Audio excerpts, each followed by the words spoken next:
All right, and welcome back. It's now time for us to review the week that was, and we left it on a note where we had not really completed on the Huduma number, which is a story that is on the Standard this morning and was on the Standard yesterday as well. And this is in regards to what is coming out. Huduma number plan was to centralize data. Court told, I only will give Kevin Osido this opportunity because we cut him short. Kevin, very briefly before we go into reviewing other things, because this is still part of the week that was. Yeah, Mike, for me is about, one is that government needs to make its intentions clear to the people. There are best practices, lessons that we can learn from other countries on how they are managing to be able to make citizens of their jurisdiction clearly follow on and therefore sustain different programs and projects and the innovations that governments are running. And in my view, I think Huduma number, because it's worked in other places, it's worked in other countries, it is possible that it can work in this country. And I think, again, I bring back the focus to the fact that Huduma number as an idea was not a bad idea. And I think many Kenyans agree. The issue is, first of all, how it was done. Secondly, why there were two exercises that were almost back to back, whereas they could have been centralized into one. They could have done that while doing the census. Yeah, then the second thing is, you note that as at the time when we're also talking about this, there were issues around terrorism, radicalization of young people, and funny people getting into the country without a trace. And so I think that there are many other opportunities for citizens to be able to be patriotic to Kenya and identify strangers and people who are planning negative and evil things against Kenyans. And it didn't really have to get to the level of having that nuanced into Huduma number. The third thing is, if there are people who made the wrong choices, the wrong decisions on monies which are meant for effective service delivery and proper frameworks for Kenya and for Kenyans, then there are opportunities in at different parliamentary committees. Let them be summoned and let them be able to be asked very difficult questions. And if possible, those hearings need to be in public so that people can be able to know who these faces are, have the opportunity to ask them difficult questions and listen to them give answers to Kenyans why monies have been lost. Because in the past, we've had these things happening in closed doors and Kenyans just rant like we are not ranting, but saying it here on this panel, and then it just ends there. Yeah. So it has to be a public inquiry. It has to be an open space for Kenyans to ventilate and also to make their voices count. And I looked forward to a comprehensive brief from the spokesperson,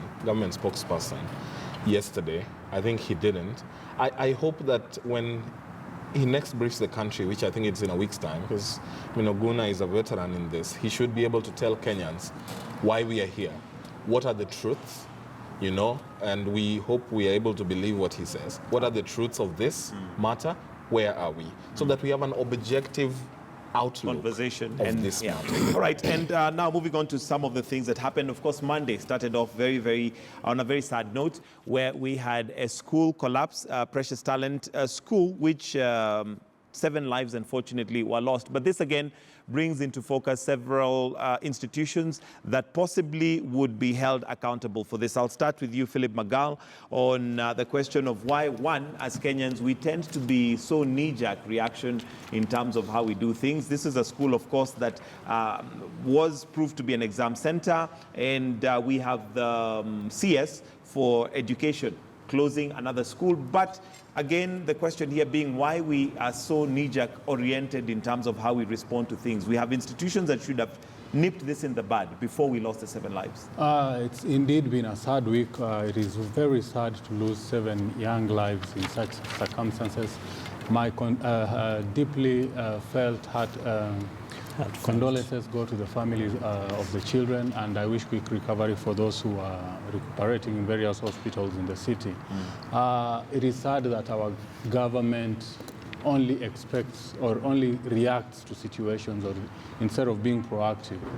The so-called universal primary education is a farce. It has really degraded the level of primary education in this country. And we should have seen this coming, and we should have prepared and prevented it. If you go to most of the parts of the country, the government no longer provides education, or it's no longer the educator of choice. People have been forced to resort to private institutions for learning. Yet this is a primary government function. We expect the school to build schools. We expect the government to build schools. We expect the government to equip them. We expect the government schools to be the first schools of choice for all. I remember when I was growing up, and this was during Moi's times. And funny enough that today I should have something to praise Moi about. Moi had proper schools, proper primary schools for everyone in this country. Yet, 30 years down the line, we have no schools to talk about. This tragedy was something that was bound to happen, and it is bound to happen again because people really have no alternative. Go to Mukuru Kwanjenga, what do you expect of people living there? Which kind of schools do those people attend? You cannot expect a private investor to pump in billions to build a primary school that won't give him back the returns. He would have to put up what he would get back. And it is such institutions that litter the whole country. It is a high time that our government goes back to doing what it's supposed to do, and one of them is provision of proper and standard quality primary or universal primary education. All right. David Osiani, let me come to you. And what this spotlights and what it focuses and makes us understand is a failure, big failure on government. And the reason I say this is because a mushrooming of private schools is because the government has failed to provide a platform where children can learn.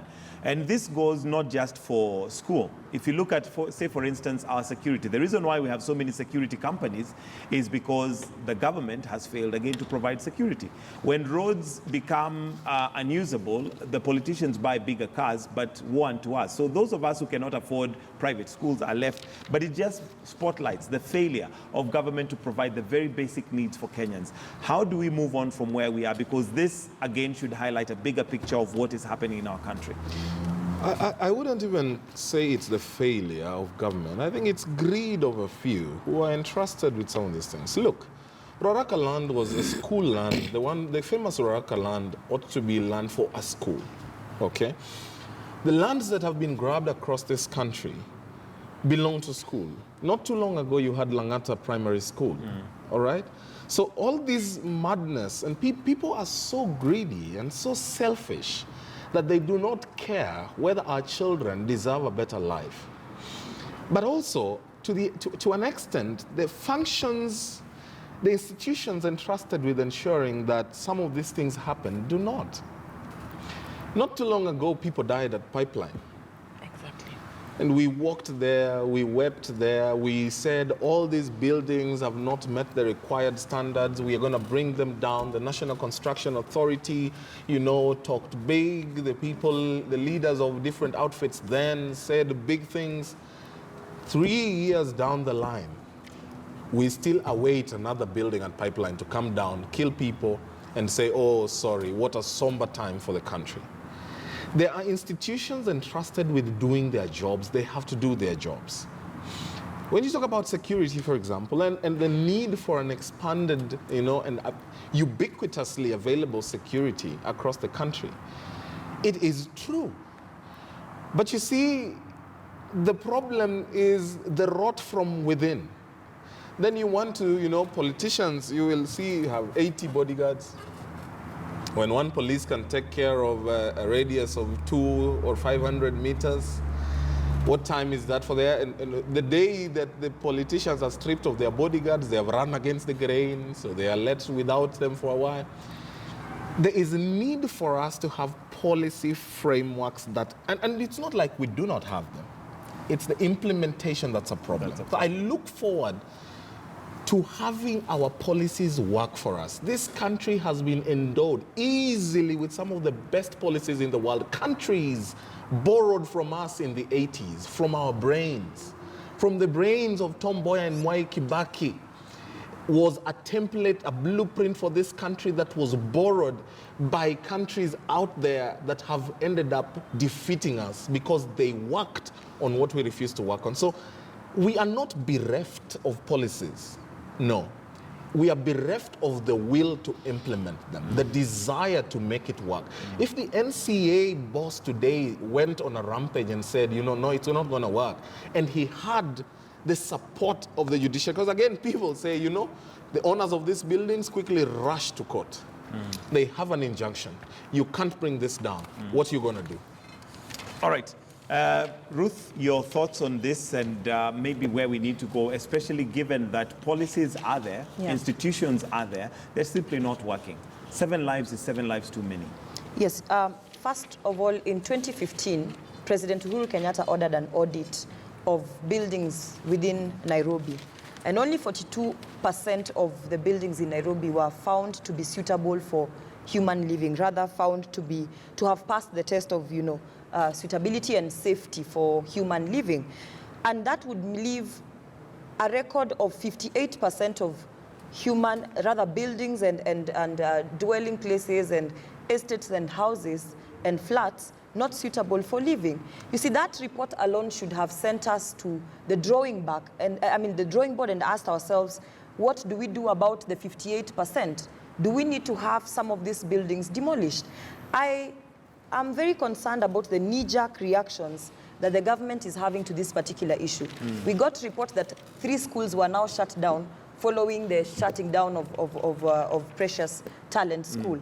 But is it only 3 schools within Nairobi that do not meet the safety standards required? I think what we should do as a country right now is to literally go back and do an audit of all the schools, not only within Nairobi, but within the country. We've had cases of students in certain parts of the country having to cross very funny looking bridges, very risky bridges that are not even completed, one thin, mbao bridge that kids as young as 6 years old have to cross every morning to go to school. So in addition to auditing the schools and the buildings across the country, we need to look at the environment around where some of these schools are built up. And if there is need to build bridges to connect students to their classrooms and to their schools, that should be done to ensure the safety of students. When there were floods, we would hear a lot of cases of so many children who live around rivers and places where they have to cross bridges, dying. So Precious Talent should bring us back to the drawing board. We cannot afford to lose more lives. An audit needs to be done. Safety regulations need to be met. And if a school does not meet the required safety standards, let the school be shut down. We would rather have a shutdown of schools than continue operating as if nothing is happening.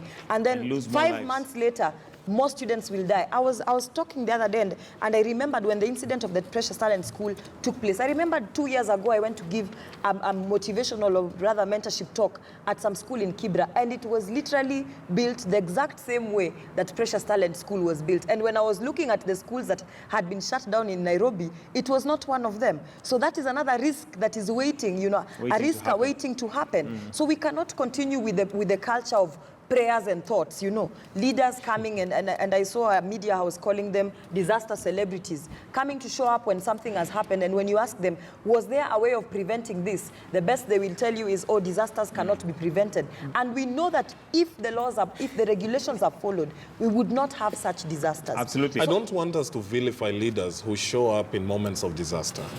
I don't think that all of them who show up there are the ones who bear the mandate of ensuring that doesn't happen. So if the disaster, national disaster, whatever, or National Construction Authority hasn't fulfilled its mandate, if the quality quality assurance department at the Ministry of Education fails in its bid, now then we want to vilify a women rep like Esther Passaris who shows up out of compassion. Honestly, let us not vilify them. The county officers in charge of education, in charge of public works, in charge of infrastructure, and the government Public Works, State Department for Public Works and stuff like that ought to be nailed on the cross. Let us not... Without vilifying them, the truth of the matter is they're in positions of leadership and positions of influence, and they have a role to play. What happens after that? And in fact, Mike, just to quickly say that I once worked for the Office of the Woman Representative, and I'm very much aware that as part of her workforce, she actually has representatives in every single ward. Representatives who are supposed to be going around and assessing projects, assessing the education status. So I think some of these things are things what that is the role of the women? We need to delineate roles so that we understand who is to nail, Who is responsible? And while, Who you're, failed while we are answering that question, let me just bring to your attention page 21 of the Standard, which has an advertiser's announcement, because the blame game continues. And Mike, this advertiser's I haven't announcement, even had my I'm say. coming to you. Should I I'm leave coming the to you. panel? No, I'm coming to you. I'm coming to you. Should I actually allow the three? We are still on the same subject, Kevin. Okay. And look at page 21, because I want you. This, in fact, is your forte as County Governance Watch. And we have the governor coming out to say that he's not usually in a habit of responding to anything and everything that mainstream media houses have to publish. First, he is dismayed at the sensational headline that was given by the Star, but then he continues to say that in his administration, including 2 counties' executive committee members, was tantamount to plunging the Nairobi City County government into chaos. Nothing can be further from the truth. Kevin Osido, the blame game has started. You wanted to get into the panel. Here's your chance now. Who's to blame for this? And here we have the governor coming out to say that, look, I am not to blame, and what I have done by dismissing and firing those people I fired, it's all in my jurisdiction.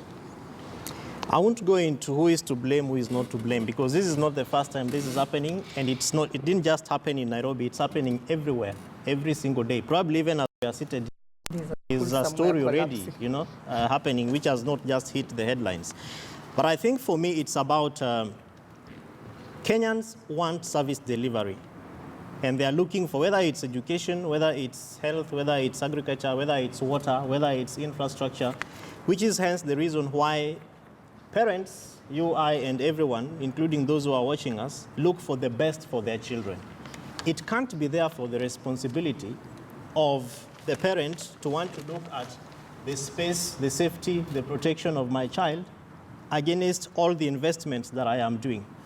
There has to be a space for responsive governance, which needs to be done, therefore, in an effective and efficient manner. And that includes the holistic way of looking at the environment where our children are moving into.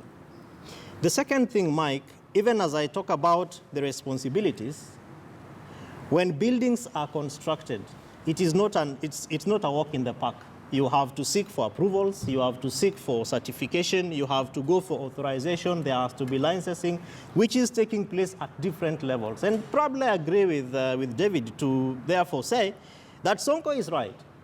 If the urban planning department, which is a role and responsibility, Schedule 4 function of the county government, and you have officers seated there, and that 7, 8 children have to die, because whether you failed to put a signature or whatever, go home. And as I already suggested earlier on, there has to be a public, in my view I propose, have an opportunity for Kenyans to put faces to these names, so that they know, including your own defense, when you come to speak to the people of Nairobi at this lands or whatever conference where you are saying, I am sorry, this is not what I did, or this is what I did, I have been mistaken. Let people also have an opportunity, so that then other service, other duty bearers can be able to learn from that. But again, Michael, it has to be our responsibility as citizens to question.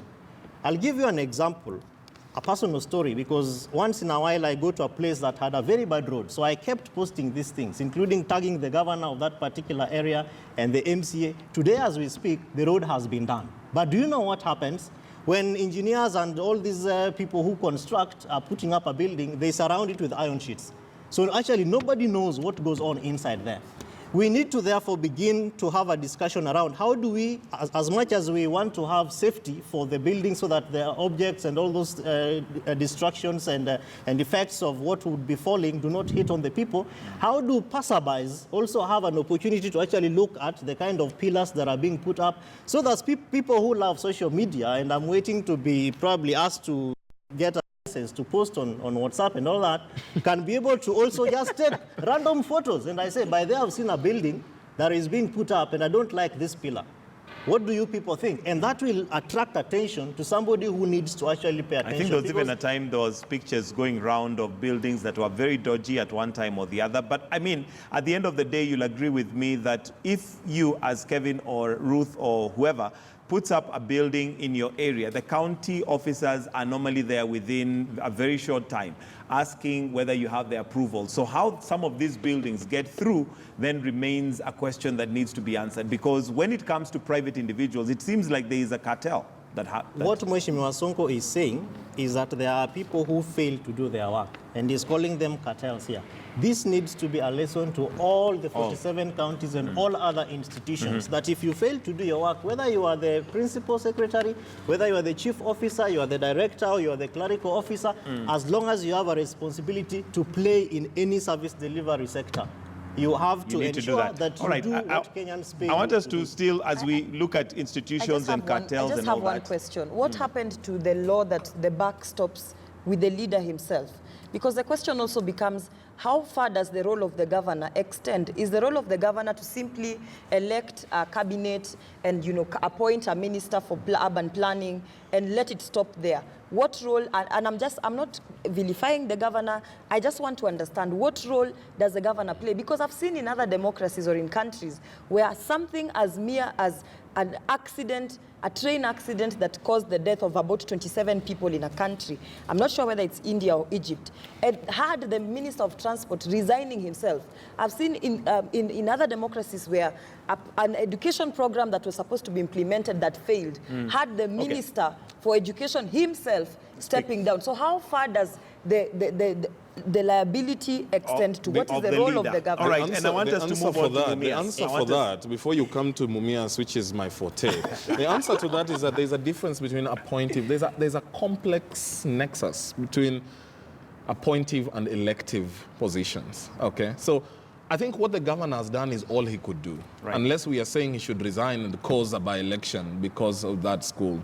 And yet he had this. The minister, because it's an appointive, and you don't have to spend all resources in a by-election to get them, you can just fire them and bring the next one, is a bit different. So it's a bit complicated, but we all agree that we should laud what Sonko has done. The question is, did he just do it because of the school, or did he intend to also create crisis so that Nairobi County can't be governed? But I think he did it out of the goodwill of his heart. Yeah, and time will tell. For altruistic reasons. We need to move on to Mumias. And since you mentioned that this is your forte, yes, it is now under receivership. But it seems to be, is it a dead horse that is being flogged and trying to be woken up, and yet that's not possible? The sugar sector in this country is in its sorriest state. It was the backbone of livelihoods for the western part of this country. The entire Nyanza and Western Belt relied heavily on sugar for all the years. The tragedy was a mismanagement of these outfits that led them to its knees, but also the lack of commitment from the government to ensure that these parastatals or state-owned companies were run efficiently and effectively. So now you have today, you know, companies, sugar factories that are still running with machines that were bought in 1974.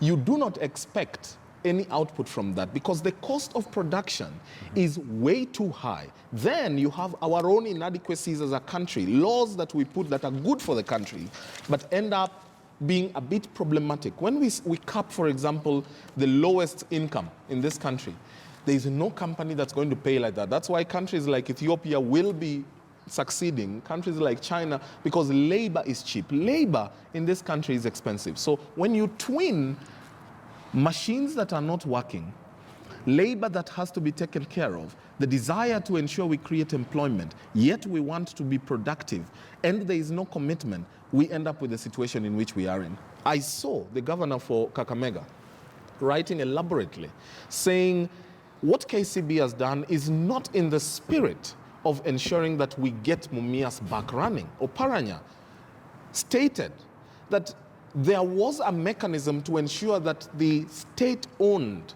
and the people-owned Mumias Sugar would get on its feet. Now, the government needs to consider, because if you are going to put a new plant, a brand new plant in every of these sugar factories that will be efficient and easy to manage, that will cut down on costs of production, you will spend 1 billion shillings at the very most, leave alone what Savula is saying about 5 billion. 1 billion shillings is able to get a brand new equipment that will produce better. If you invested that amount, coupled with ensuring that there are frameworks that ensure accountability and governance of those institutions, you will end up getting these factories back to work. Now, we have a situation where private millers have decided that it's their time to bask. Why? Because they import sugar. Legal or otherwise, they import sugar. You need to get to a point of saying, if the sugar factories, the public sugar millers, are unable to be given money by the state because they fear that it will be swindled, then you have to allow them the sole and single permission to be the ones importing sugar and not the private ones. Because they will get to make money to resuscitate these farms. What you have ended up doing is to sniff life out of them, end up with private millers who bring sugar into the country, brand them as though they are local, and run the public millers out of town. Why? Because their machines as private millers are up to scratch, but more than that, the cost of importing sugar when it lands into this country is ridiculously too little, that when you throw it into the market at the market rates, my friend, you end up just literally making one team billionaires and killing the other. Yeah. So do you feel that Mumias is almost an intentional choking by the leaders that be? I do not know what got Mumias and KCB to have Mumias under receivership. KCB has been the greatest beneficiary of Mumias when it was operating. So fine, Mumias may have run into debt. I do not see why they would not wait for the whole process. The board had already outlined what they need to do. The board had already requested to import 300,000 metric tons of sugar. The board had already given a roadmap together with the county. Remember that agriculture is a devolved function of government. And so if you are going to totally ignore the county leadership and then you come and impose this, and then there are rumors, I don't want to dignify them, rumors that the person who has been given the mandate to take up Mumias under receivership is actually interwoven to one of the biggest sugar barons in this country. So when you have all these things going on in tandem, there doesn't seem to be the will to truly resuscitate this outfit. Philip Magao. First and foremost, I would like to state that whoever has been tasked with, given the work of taking Mumias under receivership, should not kill it. It should not be going out there to mutilate it and sell off its property. Yeah. We know Mumias Sugar owns a lot. It owns a lot of land. It owns a lot of property. And all that, there are so many people looking at it, especially the land. So therefore, for the political class, for the leadership around Mumias, I would tell them it's upon them to be vigilant, to make sure that the task, the primary task the receiver does, the receiver manager, is to turn around Mumias Sugar and make it profitable. Which can be done. Yeah. Not to cannibalize it and sell it off to the competitors whom my friend David has alluded to. Number two, we all know what has really killed the sugar industry in this country. Each one of us here has had a cup of tea this morning with some sugar in it. And the rest of the 50,000... Some of us stopped taking mercury a long time ago, but anyway. Then I took your share as well this morning. We have 50 million Kenyans, most of whom use sugar. So there is demand for sugar. Yeah. Therefore, there is no good explanation as to why or how Mumias Sugar has collapsed. One thing we know is that it's poor political leadership. Last year, we had over 50,000, was it 50,000 or 50,000 tons of sugar? It is actually in trillions, isn't it? Imported into this country, duty-free. And that sugar is still in the market today. I'll tell you for a fact that it is still being released. That same sugar from last year is still being released as we speak today. So therefore, Mumias Sugar has been killed by the political class again. The people in Mumias are suffering due to the poor leaders that they elected into office. We need to look again at the policies that have been adopted under the advice of the World Bank and the WTO on protectionism. We need to protect some of these industries. Our education sector is in a mess because of the so-called privatization.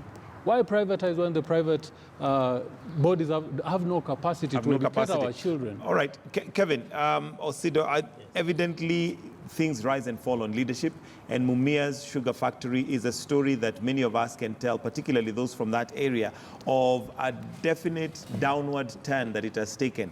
I remember we had Joy Brenda yesterday, and she was saying, if you wanted to know the wealthy people in Western, it's anybody who was associated with Mumia's. Of course, that's not the case today because it has completely gone down despite the demand. What would you expect out of KCB if they go through with the receivership? Mike, I just wrote the quote, everything rises and falls on leadership. You read my mind.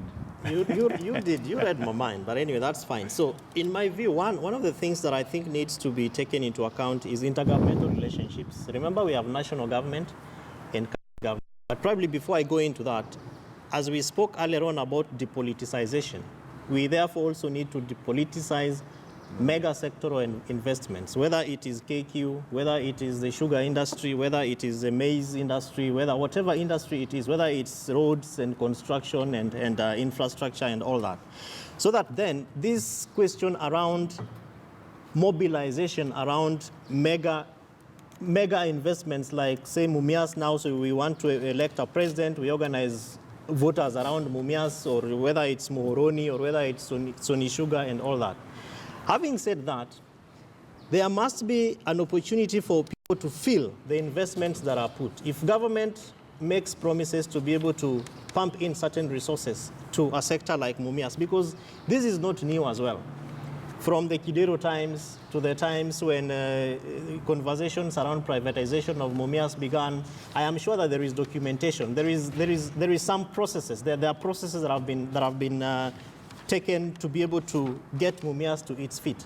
Can we therefore undertake an audit of what has been done in the past? What are the failures? Because I like how David, because he has quite experience in that sector, having been a board member of what? I am serving Chemelil. So he probably understands what really happens there. But then how do we move it from what was to what it should be? Because remember the amount of employment opportunities. If we send Mumias and all these other industries to the drains, the amount of unemployment and then the ripple effect, the pull and push factors of insecurity and all that. Third thing, what is the place of the county? Because I'm looking at this as, for instance, we now have counties organizing around regional blocks, regional economic blocks, and as County Governance Watch and other stakeholders, we have been pushing counties for them to be able to increase their own source revenue. Then they need to identify huge opportunities for investment and then avenues for which resources can then be pumped back to the counties. And Mumias Sugar really is one of them. So how then can the county government of Kakamega get involved into this, not from a political perspective of making noise, but in terms of advocating for more resources that is then able to ensure that there is investment by the county government, which is outside private sector and national government, to be able to have Mumias Sugar on its feet and then drive back more resources into the sugar industry around that area. Because then what that does is that you have more people put into employment. You have even organizing around municipalities, because again today counties are organizing around cities, urban areas and municipalities and all that. And so it also boosts the opportunity to exercise proper urban planning opportunities. And I think that if the leadership of Mumias is interested in a prospective future for its people, then we need to be seeing them speaking from one voice. From one voice. Ruth, I don't know if you have anything to add. It looks like if we put this committee together, if we call it a committee, we literally can revive Mumias. So maybe that's an opportunity for those out there to just put you guys together. As Kevin Osido and yourself have rightfully put, the quality of the leadership of any institution, company determines the success of it. I don't think Mumias' problem is a problem of leadership. Remember back in 2017, Mumias was under the leadership of one CEO called Errol Johnson, who I think was one of the brains that had been imported to try and revive Mumias Sugar Company. And one of the challenges that Errol Johnson in his duties faced was political meddling in the management of Mumias Sugar, which I have not seen anybody address on this particular panel. Back in 2017, the government had allocated, or rather issued, 3.5 billion shillings as one of the ways, as one of the measures or responses to try and help solve the debt crisis that Mumias Sugar was facing. A week ago or 2-3 weeks ago, KRA was on Mumias' radar for not having paid tax worth 10 billion shillings. When the government issued this 3.5 billion shillings to try and help Mumias, and in fact, when the president went to Mumias by himself, he said this money should go towards paying off debts owed to farmers. And farmers, a year later, were complaining that yes, the money was issued, but the money was not paid off, not given to the farmers, paid off to the farmers and to clear off their debts. And now, when Errol Johnson, before he resigned, one of the things that he cited was political interference, that politicians and MPs, elected MPs, were actually demanding that the management of Mumias Sugar pays off a certain amount of money before they can be allowed to access the 3.5 billion shillings that the government had released. So it is a myriad of problems that Mumias Sugar is facing, amongst them meddling of the political class. And it is very unfortunate because the political class should be in a position to realize, if going by the facts that were given by Boni Halwale some time back, that 2 million farmers in Kakamega County rely on Mumias Sugar Company, 1.8 million residents of Bungoma County, and about 850 of Busia County relied on Mumias Sugar Company. If those are figures to go by, then I thought that the political leadership should be able to sit down and say, over and above the measures that the government is trying to put in place, banks are trying to come in and take over the company. Over and above these measures, what can the leadership do? Agriculture is a devolved function, and unfortunately, it is a fully devolved function. And unfortunately, county governments are not taking agriculture seriously, and yet food insecurity is one of the big four agenda of the current leadership, and not just the big four agenda of the current leadership, but an important aspect of any nation's growth or development. Without food, there is nothing we can do. Just yesterday, I got a call from a gentleman who is a worker of the Kisumu County government. I cannot reveal his name. But one of the things he was asking me, he was telling me, Ruth, can we get a lobby group to petition the Kisumu County government to release funds for agriculture, because agriculture is a devolved function, and yet the county government is not even giving county workers who are supposed to be going to the villages, issuing seeds, training farmers on how to plant these particular seeds. They are not issued any form of transport allowances. Their cars are not fueled, and so they cannot work, and they are not even paid in the first place. Political meddling. There is political meddling, and there needs to be political goodwill, because this is a source of income for so many farmers, for so many Kenyans who live around those areas, and it is one that, if managed very well, would transform livelihoods and create employment. All right, Mike. and we are almost out of time. David Osiani, as you wind up. I am a product of the sugar sector. I grew up in Sonny Sugar. I went to Sonny Sugar Complex, from where I was fashioned. Now, today, as I speak to you, that school lies in a sorry state. It has constantly been the best school in Migori County, and was obviously one of the 3 best schools in Nyanza, and never missed out in the top 10 or top 15 spot in the country. I look at the people who would have gotten an opportunity like I have today, who will now not get it. I look at the sugar sector and the people who rely on it, from farmers who look up to selling their produce to the factories, who now have nothing to sell there. I look at the people who rely on even doing the manual work to go and till the lands and take care of those places, who have no income. The effect of this in towns like Awendo or Chemelil or Mumias or Awasi has been that those towns are dying slowly. My friend Gabriel Oguda yesterday narrated on his Facebook page how Miwani has died a death so painful. And as I talk about the sugar sector, I sit on the board of Chemelil. And I tell you, I cannot even go to Chemelil because there is nothing to tell workers. And it's the most painful thing for someone to whom they look for solutions for their sector. Why? Because I can only think and strategize as much as I can, then hand it to the government to do its bit. When I look at the workers and they have no medicine in those hospitals, their children go to schools that are dilapidated. The grass around the estate cannot even be cut, and they have to walk through them to go and deliver something. The gates are closed, the production is gone. It is such a painful state. And to tell me that it's because of some mandarins who sit in some department declare that we have a shortfall of local sugar to the tune of God knows how many million metric tons, so that the private guys can bring in so much, and yet the public companies are, you know, you put a bar on how much they can bring into the country. There has to be a decisive way of getting the sugar sector back on its feet, or else, as I have said before, one day, when the poor have nothing to eat, they will eat the rich. Absolutely, and that's where we're going to wind up. So I'll get your closing remarks. I'll start with you, Philip.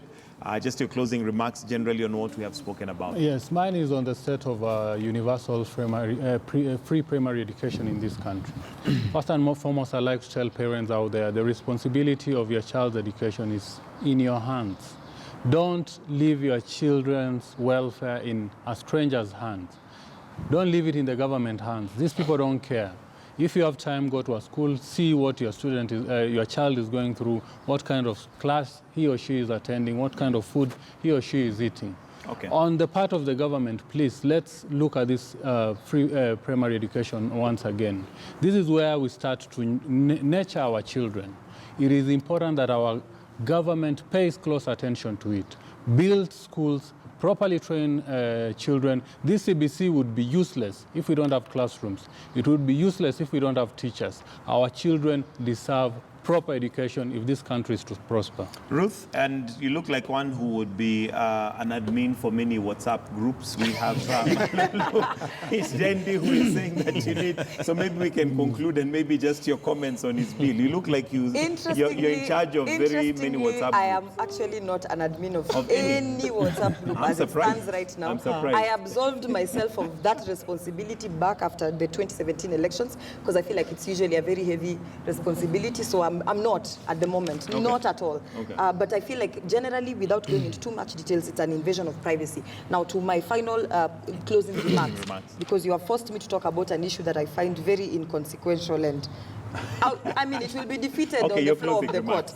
My closing remarks. Yesterday, I had the privilege of emceeing a forum organized by the Sustainable Development Solutions Network, the youth wing of, basically a youth wing that is championing for the implementation of the SDGs, the Sustainable Development Goals. And one of the key things that came out is that for the Sustainable Development Goals to be achieved, there is need for partnership, by both the players and also government and private sector. And one of the goals of the Sustainable Development Goals is eliminating hunger, which is basically food security. It is very saddening when county workers have to reach out to you as a young person and tell you, look, as county workers, we are not paid. We cannot continue with our duties. We are not even facilitated to go out there in the villages and be able to continue our agriculture work and hence, contribute towards fighting for food security in this country. So I would urge the county government of Kisumu County to take this matter to heart. And second, government really needs to pay its workers. In addition to the Kisumu County incident, a young lady wrote to me on social media a few weeks back. She is a probation officer in Kakamega County. And she was telling me that for a period of 1 year, probation officers in Kakamega County have not been paid. And they have written complaints to the Ministry of Public Service for a very long time, over 1 year. Complaints, and the complaints are not even heeded to, nothing is being done about it. These are young people whose families depend on it. These are young people who cannot even afford to quit this job because, first of all, getting a job in this country in itself is a headache.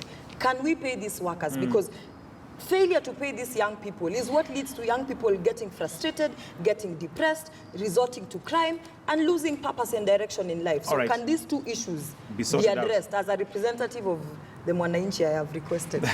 Kevin Osido, your closing remarks. Let's try and make them brief, please. Yeah. We're out of time. I just had one, but because of what Ruth has said... Please keep it to one. Please keep it to one. It doesn't take a lobby group to do a petition. You can do a petition on behalf of those 2 or 3 people. Individually, they too can do a petition. And as we leave here, I'll send you a format from the County Government's Act on how to do a petition. Let them do a petition and submit it to the clerk of the County Assembly. Within 7 days, the clerk is mandated to respond to whatever petition that they receive. If not, you go to court. All right, that solution is the process. Found. Then now, my closing remark. Those who are in positions of leadership, the people that you lead have put you there because they are looking forward to good life. They are looking forward to you for leadership. They are looking forward to you for development. It is really not for you to impoverish and give them lives which are pauperish.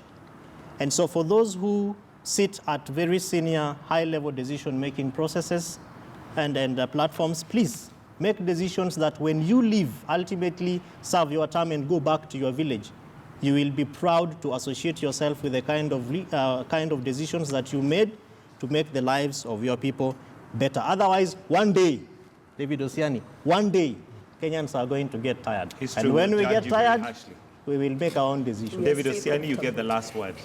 Kenyans have invested hope. Hope in the people in appointive and elective positions, as Kevin rightly puts it. Hope that if they do their job right, then the lives of the citizenry will be improved. Hope that if the public works officer does his job and doesn't take a kickback, no child will have to die in school. Hope that if the people in the Ministry of Agriculture all did their jobs and did it right, then the sugar sector would not need to be on its knees.